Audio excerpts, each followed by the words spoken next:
It's all very arbitrary, and it's all in the context of buy less, choose well, and make it last.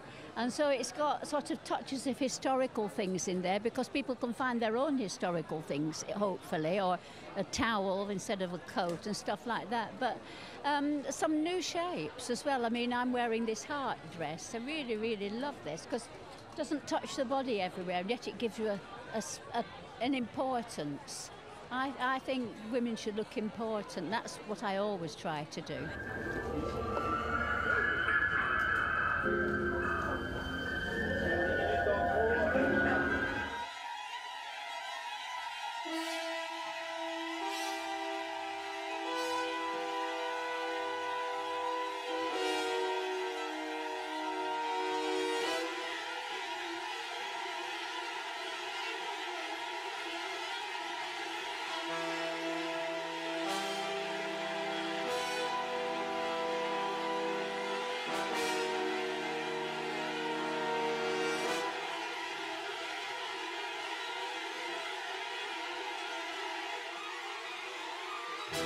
They were supposed to kind of come out of a tomb, you know. They were discovered again, and they started to become alive, and that's the way they looked, you know, when you just took them out, and they had these bits and pieces of fabric still stuck on them, or, you know, they were a bit old and a bit, it's, you know, it's going away a little bit, the fabrics and stuff. That was kind of the idea.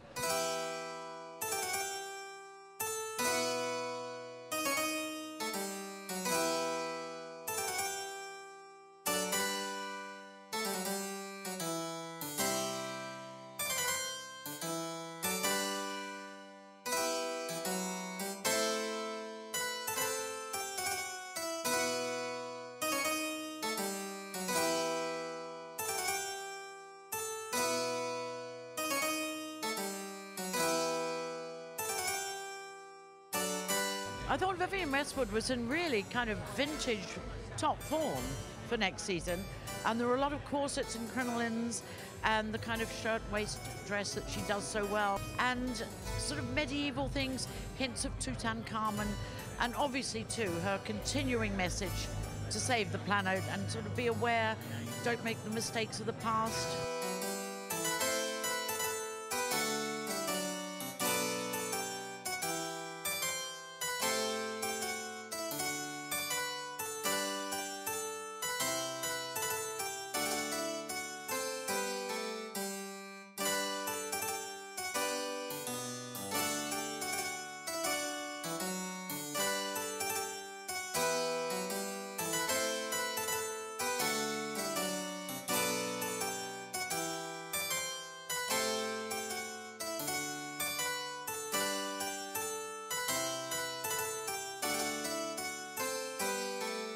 It's this volume, and essentially it started with a cushion cover.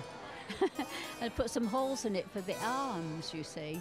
And then, of course, I'm using this to remind us of lost civilizations and being enveloped in some cloth, and maybe even dead people from the tomb in a shroud and everything. Yeah, because I think we could, you know, globally, our civilization can finish just as quickly as some of those other ones have done.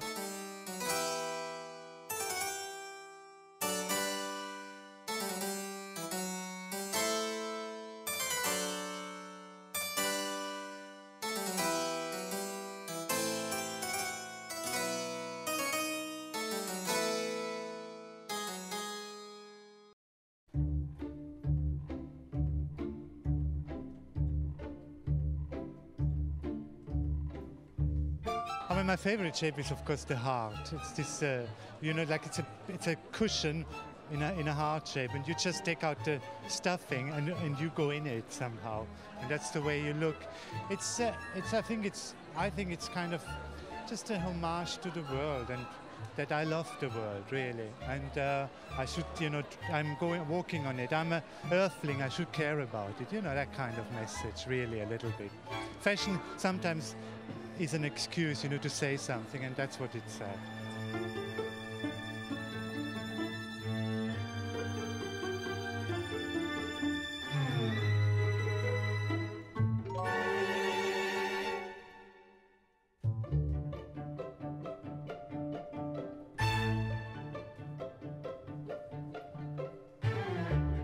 And she was looking at sort of ancient civilizations in a way and kind of saying, look, they all disappeared because they weren't, you know, careful enough, and, you know, we must learn from that.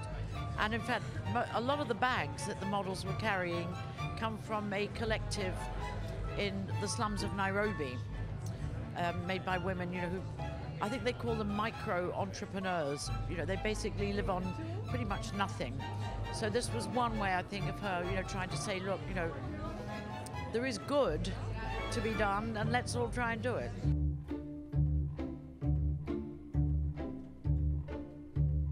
There was a couple of prints really. One was this rust, this decaying print, which was made by acids and stuff, a rust thing on silks and cottons and linens and all kinds of different things. Because this kind of a print becomes different on whatever base you put it on. You know, it becomes a different life. And then there was another print, which is a vase Vivienne and I have at home, an old Chinese vase with these flowers painted on. It's a very simple, I think it's whatever, it's from the Ming or Ting or Qing Bang Bung dynasty, and we just transferred it onto a fabric. That's it.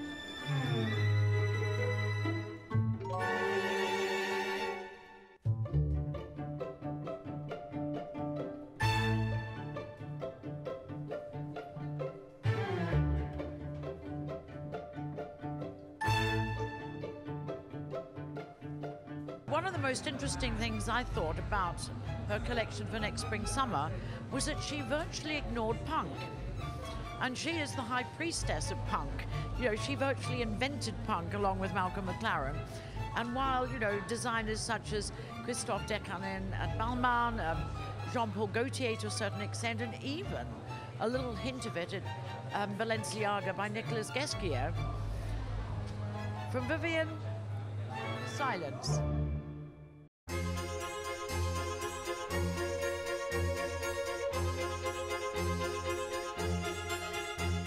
One thing, it's quite important really. I try to engage with the world, and mostly people don't. They just consume and suck it up. And I try to put something back in, because that way you get something back. And I'm talking about culture, going to art galleries, reading, all these things. Because the 20th century, and not only the 20th century, but the whole modern world, the idea is that the past is something for the dustbin, because we have this future. You can't have present or future without the past, and we're very frail because we've lost touch with who we are. We are the past, and we need to know that. And I don't know, if I've got new ideas, that's where they come from.